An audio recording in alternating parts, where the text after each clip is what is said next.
লালগোলাতে programme করতে গেলাম। তা প্রোগ্রাম করে আমি ফিরছি, আমাকে মোটর সাইকেলে করে যে রাখতে আসছে সে আমাকে বলছে, হুজুর আমাদের এখানে একটা মাজার আছে, জ্যান্ত পীর দেখবেন। পীর তো কোনোদিন দেখা হয়নি, আবার জ্যান্ত বলছে, মানে বিশাল ব্যাপার। আমি দেখবো ভাই। আমাকে ঠিক মাজারের গেটে গাড়িটা দাঁড় করিয়ে আমাকে বলছে চলুন মাজারে ঢুকুন। তা আমি দরজাটা খুললাম, মাজারের গেটে গেটম্যান বলছে কি চাই? তা আমি বললাম একটু বাবার সঙ্গে দেখা করতে চাই। বাবা দেখছি মাথায় পাগড়ি বেঁধে, তখন সূর্য উঠবো, বাবা দেখছি লাঠি হাতে করে দাঁড়িয়ে আছে, আর ভিতরে দেখছি একটা বট গাছ আছে, বুঝলে? বট গাছে হাজার হাজার ইট বাঁধা, ঠিক এইটুকুটুকু ইট বাঁধা আছে, ভালো।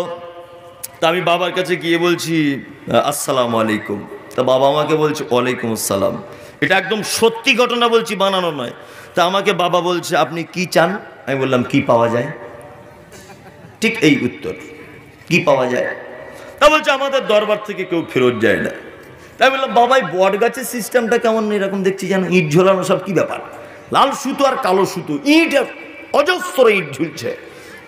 বাবা তখন বলছে যাদের পেটে বাচ্চা কাচ্চা হয় না এইখানে ইট বাঁধে, আর এই ইটের ভারিতে গাছের ডাল যত নিচের দিকে ঝুঁকবে ওর বইয়ের পেটও তত বড় হবে, আমাকে বলছে। মানে ওটা বাচ্চা দেওয়ার গাছ। তো মনে মনে বলছি তাহলে এত হসপিটাল নার্সিংহোম করার দরকার ছিল না তো। হ্যাঁ, যাদের ছেলে মেয়ে হয় না তো এই গাছের গোড়া উগড়িয়ে নিয়ে চলে যেত। হ্যাঁ, মালদা মুর্শিদাবাদ থেকে লোক এসে ইট বাঁধছে।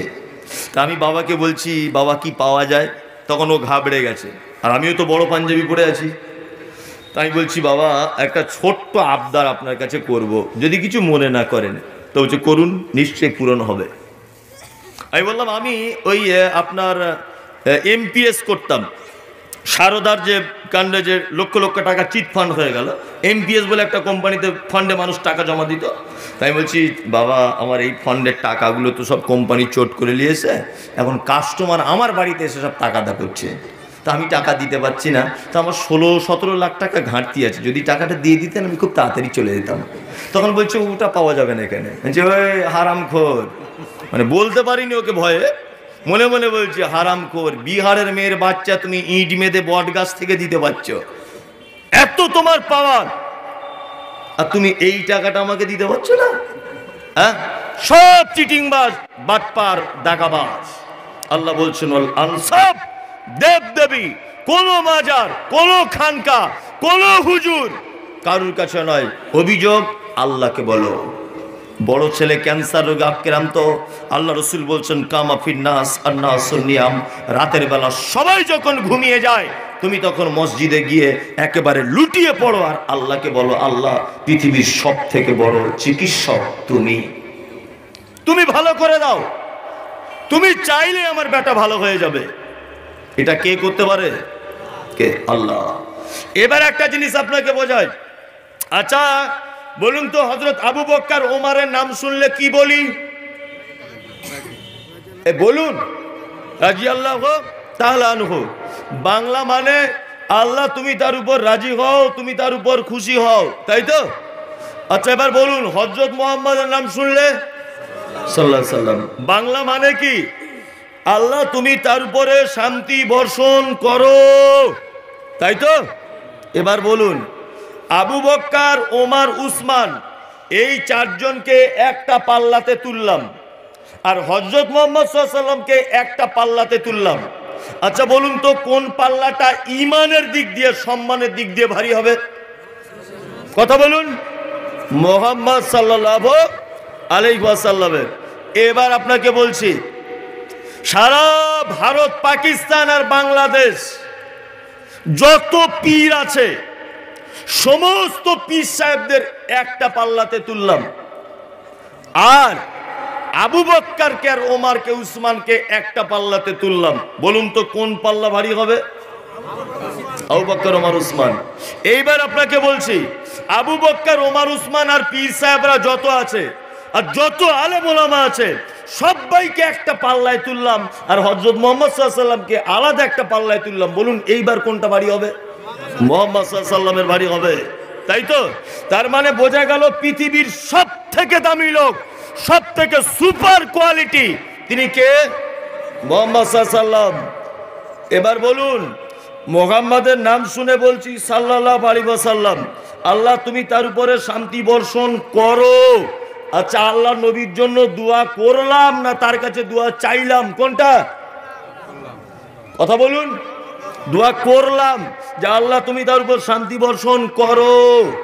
তাহলে মুহাম্মদ সাল্লাল্লাহু আলাইহি ওয়াসাল্লাম পৃথিবীর সুপারম্যান, তার কাছে যখন চাওয়া গেল না তার জন্য বরং দোয়া করতে হলো, তা হুজুরের কাছে আবার চাওয়ার প্রশ্ন আসে কি করে? হ্যাঁ, বোঝাতে পেরেছি আপনাকে? পৃথিবীর কোন মানুষের কাছে যদি চাওয়ার পারমিশন থাকতো, পৃথিবীর সব থেকে দামি মানুষ হযরত মুহাম্মদ সাল্লাল্লাহু আলাইহি ওয়াসাল্লাম, তার কাছে কিছু চাওয়ার পারমিশন থাকতো। হাজী সাহেবরা কেউ আছেন এখানে? কে আছে হাজী সাহেব? আপনি জানেন তো মসজিদ নববী থেকে বারে আল্লাহ রসুল কবরে ওখানে দাঁড়াতে দেয় পুলিশ? দাঁড়াতে দেয় না। শুধু লাঠি নিয়ে মারে না, শুধু বলে ভাগো ইয়াসে, ভাগো ভাগো, যাও এ হাজি ভাগো এখান থেকে, যাও। দাঁড়াতে পাবে না। মানে ওখানে জানে যে যদি লোকটা দাঁড়িয়ে যায়, আবেগে যদি বলে ফেলে মোহাম্মদ আমাকে একটু পার করে দিও কিয়ামতের মাঠে, তাহলে মোহাম্মদও বিপদে, এও বিপদে। কি বলছে বুঝতে পারছেন না? মারাত্মক শিরক এবং চাওয়া কত মারাত্মক, আপনাকে একটা আরো দৃষ্টান্ত দিয়ে বোঝায়। আমি তো বেশি হাদিস কোরআন জানি না, আমি বাস্তববাদী কিছু কথাবার্তা বলতে পারি, এই জন্য মানুষ ডেকে আনে। আচ্ছা বলুন তো, হযরত মুহাম্মদ সাল্লাল্লাহু আলাইহি ওয়াসাল্লামের একটাও বেটা বেঁচে ছিল না? বেঁচে ছিল, কিন্তু ওনার জীবদ্দশাতেই মারা গেছে সব বেটাগুলো, তাই তো? আর ওনার জীবদ্দশাতে 4টে বেটি, 3 জন মারা গেছে। আর আল্লাহ নবী মারা যাবার 6 মাস পরে ফাতেমা মারা গেছে। ভালো করে বুঝবেন আমি কি বলছি। শিক্ষিত মানুষরা থাকলে ভালো করে চিন্তা ভাবনা করুন যে মমতাজুল ইসলাম কি কথাগুলো বলছে একটা একটা করে। আচ্ছা, হযরত মুহাম্মদ সাল্লাল্লাহু আলাইহি ওয়াসাল্লাম সব বেটাগুলো মারা গেল, মেয়েগুলো বেঁচে থাকলো, এর একটা লজিক আছে? লজিক নেই। পৃথিবীতে দেখবেন একটা চিটিংবাজি ব্যবসা আছে। ব্যবসাটা কি? কবে ফুরফুরার পীর সাহেব আবু বকর সিদ্দিক মারা গেছে, তার ছেলে তার ছেলে তার ছেলে তার ছেলে তার পোতা পীর হচ্ছে কি হচ্ছে না? এই সিস্টেম চলছে কি চলছে না? চলছে। পীরের বেটা পীর, তার পোতা পীর, তার পোতা পীর, তারও পোতা পীর, ওদের গোষ্ঠীর সবাই পীর। আচ্ছা, আল্লাহ তাআলা কত কৌশলী দেখুন। উনি দেখছেন যে মুহাম্মদ সাল্লাল্লাহু আলাইহি ওয়াসাল্লামকে আমি শেষ নবী করে পাঠিয়েছি, আর এই লোকটাকে পৃথিবীর সমস্ত মানুষ হৃদয়ের অ্যালবামে গেঁথে রাখবে। এর বেটাগুলো যদি কেউ বেঁচে থাকে, তাহলে এর অনুপস্থিতিতে তার বেটাকে কেউ নবী বলে মানতে পারে। কি বলছি বুঝতে পারছেন না? এই জন্য কৌশল করে বেটাগুলোকে এক এক করে তুলে নিল, যাতে মোহাম্মদ তুমি শেষ, তোমার একদম শিকড় কেটে যাবে। বোঝাতে পেরেছি কি বলছি আপনাকে? আর পৃথিবীতে যত এসব চিটিংবাজি ব্যবসা চলছে, এর বেটা পীর, তার বেটা পীর, তার বেটা পীর, চলছে কি চলছে না? আল্লাহ তাআলা এদের ব্যাপারে বলছেন একদম ওদের ধারে পাশে যাবে না, হারাম। তারপর আল্লাহ তাআলা বলছেন ওয়াল আনসাব ওয়াল আজলাম, দেব দেবীর কাছে যাবে না, শুভ অশুভ কারুর কাছে কিছু দেখতে যাবে না। কি বুঝলেন না? শুভ অশুভ কি কারুর কাছে দেখতে যাবে না, মারাত্মক চিটিংবাজ। একটা ছেলে একটা বাবার কাছে গেছে, ফুটপাতে বসে আছে, আপনাদের রায়গঞ্জেও আছে, আমি দেখি, খাঁচাতে একটা টিয়া পাখি ভরা নিয়ে বসে আছে, হাত দেখে বলে দিচ্ছে। ওই গ্রামে যারা বাঁদর খেলা দেখাতে আসে ওরাও দেখবেন বলে দেয় না, বলে দেয়। আর মুসলমান মেয়ে ছেলেরা চারিদিকে ঘুরে আবার ওর কাছে হাত দেখায়, অনেক পুরুষ মানুষরা দেখায়। তো একটা ছেলে একটা বাবার কাছে গিয়ে বলছে, বাবা খুব লজ্জার কথা বলতে এসেছি আপনাকে, আমি যার সঙ্গে আমার প্রেম ভালোবাসা সে আর ফোনে কথা বলতে চাইছেন আমার সাথে, যদি হাতটা দেখে বলে দিতেন যে কি অসুবিধা হয়েছে তাহলে খুব উপকার হতো। তা বাবা তখন বলছে বলে দেবো, 500 টাকা লাগবে কিন্তু। বলছে হ্যাঁ 500ই দেবো। এখন তখন বাবা হাত দেখে বলছে এ তো কঠিন ব্যাপার, আজ জীবনেও ফোন ধরবে না। তো বলছে কেন? বলছে গেঁড়া কল হয়েছে একটা কিছু, একটা তাবিজ আমি দেবো, 3 দিনের মধ্যে ফোন তো দূরের কথা, জানলা ভেঙে তোমার ঘরে চলে আসবে। বুঝলেন না? 5000 টাকা ঝেড়ে নিয়েছিল, একটা তাবিজ দিয়েছে। 3 দিন পরে, আগে তবু ফোনে রিং হচ্ছিল, এখন টোটালি সুইচ অফ, আর ফোনে রিংই হয় না।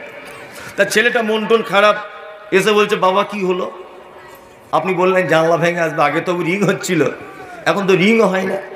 বাবা তো আমার হাত দেখে আবার বলছে, মানে চিটিংবাজদের কি হয় সেটা বলছি, আবার হাত দেখে বলছে বুঝতে পেরেছি, আবার বেশি গেঁড়া কল। কি গেঁড়া কল? বলছে আমি 5,000-এর তাবিজ দিয়েছি ঘর থেকে ওকে বার করার জন্য, ওর মা আবার কোথা থেকে তাবিজ করে এনেছে 8,000 টাকা দিয়ে, না দুটো তাবিজ ঝামেলা লেগে গেছে, যার তাবিজের দাম বেশি তার পাওয়ার বেশি, ওই জন্য আসতে চাইছে কিন্তু 8,000 তাবিজ ওকে আসতে দিচ্ছে না। কি বুঝলেন? হ্যাঁ, সব চিটিংবাজ ভণ্ড। আল্লাহ তাআলা বলছেন আনসাব আল আজলাম, দেব দেবী নয়, শুধু গণকের কাছে যাওয়া হারাম। কি বলছে বুঝতে পারছেন? আল্লাহ তাআলা বলছে রিজসুম মিন আমালিশ শয়তান, এই 4টে কাজ শয়তানের কাজ। কার কাজ? তাহলে বিড়ি সিগারেট জর্দা খাওয়া কার কাজ? শয়তান। বাহ, ভূতের মুখে অন্তত ব্যক্ত হলো। হ্যাঁ, আপনারা নিজেরাই বললেন, এটাই ভালো লাগলো। এটা কার কাজ? শয়তানের কাজ। দেব দেবী গণক এগুলো কার কাজ? শয়তানের কাজ। আল্লাহ তাআলা বলছে 4টে জিনিস হারাম, একদম করা যাবে না। ইনশাআল্লাহ আমরা করব না, ইনশাআল্লাহ। চলো, এটা কোরআন বললাম। এবার আল্লাহর নবীর আনুগত্য কি করে করবেন? নবীরও তো কিছু আদেশ নিষেধ আছে, আছে না নেই? তা আল্লাহ নবীর কিছু আদেশ নিষেধ বলবো, ওদের ব্যাপারে বলি, বুঝলেন? ওদের ব্যাপারে বলবো। এই শুনে নেন মেয়েরা ভালো করে। আল্লাহ নবী বলছেন যে রাতে মিরাজ হলো বিশ্ব নবীজির, নবী বলে জাহান্নামে মহিলাদের ভিড়। যে রাতে মিরাজ হলো বিশ্ব নবীজির, নবী বলে জাহান্নামে মহিলাদের ভিড়। একজন মহিলা বলে বিশ্ব নবীজিরে কোন কারণে বেশি ভাগে যাব জাহান্নামে? প্রথম কারণ হলো অধিক নারীগণ, অল্প ধনেতে তাদের ভরে না কমন। দ্বিতীয় কারণ হলো শোনো সমাচার, আর না শুকরিয়া করে ও গো স্বামীকে তাহার, গীবত যে বেশি করে এক অপরের তরে, এহেন কারণে নারী যাবে জাহান্নামে। বিশ্ব নবী বলছেন আমি মিরাজের রাত্রিতে জান্নাতের দিকে দেখলাম, জান্নাতে যেন সব গরিব মানুষেরা, সব যাদেরকে পৃথিবীতে মানুষ তুচ্ছ মনে করত, এই মানুষদেরকে আমি জান্নাতের ভিতরে দেখলাম। আর জাহান্নামের দিকে তাকিয়ে দেখলাম অধিকাংশ নারীরা জাহান্নামের ভিতরে রয়েছে, তাদেরকে উলঙ্গ করে লোহার আকশিতে করে যেন টাঙানো রয়েছে। আল্লাহর নবী আসার পরে বক্তব্য রাখতে রাখতে বলছেন ইয়া মাশারান নিসা তাসাদ্দাকনা তাসাদ্দাকনা। এ মাইকলা ভাই, আওয়াজটা বসে যাচ্ছে কেন বারবার? হ্যাঁ, ভালো করে চালাও। আল্লাহ নবী বলছেন মিরাজ থেকে ফেরত আসার পরে ইয়া মাশারান নিসা, ও জগতের যত নারীরা, তাসাদ্দাকানা তাসাদ্দাকানা, ও নারীরা তোমরা বেশি করে সাদকা করো, কারণ আমি তোমাদের এইমাত্র জাহান্নাম থেকে দেখে এলাম, এইমাত্র তোমাদেরকে জাহান্নাম থেকে দেখে এলাম মহিলারা। তো একজন মহিলা আল্লাহ নবীকে এসে বলছে আল্লাহ নবী, আমরা তো বেশি বেশি আপনি সাদকা করার কথা বলছেন, তা কি কারণে আমরা জাহান্নামে যাব? একটু কারণগুলো আপাতত বলে দেন, সেগুলো আমরা করব না। আহা, সে যুগের মহিলাদের কেমন আল্লাহর প্রতি ভয়, দেখুন, ভয় ছিল না? হ্যাঁ, সে যুগের মহিলা, মুশরিক মহিলারা কেমন ভালো ছিল। আপনাকে একটা অন্য ব্যাকলাইনের হাদিস দিয়ে বোঝাই। একজন পতিতালয়ের নারী, মানে ব্যভিচার যার পেশা, বুঝলেন, অসভ্য নারী যে তার যৌবন বিক্রি করে, এই রকম একটা নারী একদিন রাস্তা দিয়ে হেঁটে হেঁটে হেঁটে হেঁটে যাচ্ছে, দেখতে পাচ্ছে একটা কূপের পাশে, একটা কুয়োর পাশে একটা তৃষ্ণার্ত কুকুর, সে যেন কাদা মাটিগুলো জিভ দিয়ে চাটছে আর খুব ধোকাচ্ছে। মহিলাটির মনে দয়া হলো যে কুকুরটার মনে হয় খুব পানি পিপাসা লেগেছে, যেমন আমার লেগেছে। মহিলাটি কি করলো, তার ওড়নাটা খুলে পায়ের মোজাতে বেঁধে কূপ থেকে পানি তুলে কুকুরটাকে পান করিয়ে বেশ্যা মহিলাটি, পতিতালয়ের মহিলাটি জান্নাতে চলে গেছে। শুনেছেন এই ঘটনা? এই হাদিস থেকে কত শিক্ষণীয় বিষয় দেখুন। এক, তার মানে বুঝতে হবে সে যুগের পতিতালয়ের মেয়েরাও বোরখা বা ওড়না ব্যবহার করত। কথাটা এখানে ঢুকে যান তো একটু। মানে সে যুগের পতিতালয়ের মেয়েরাও ওড়না ব্যবহার করত। তাছাড়া আল্লাহ নবী কেন এই কথা বললেন যে ওড়নাটা খুলে মোজা বেঁধে তবে পানি তুলেছেন? তার মানে তখনকার দিনে বদমায় যারা যৌবন বিক্রি করত তারাও ওড়না ব্যবহার করে, আর মুসলমান ঘরের মেয়েরা ওড়না ব্যবহার করতে চায় না।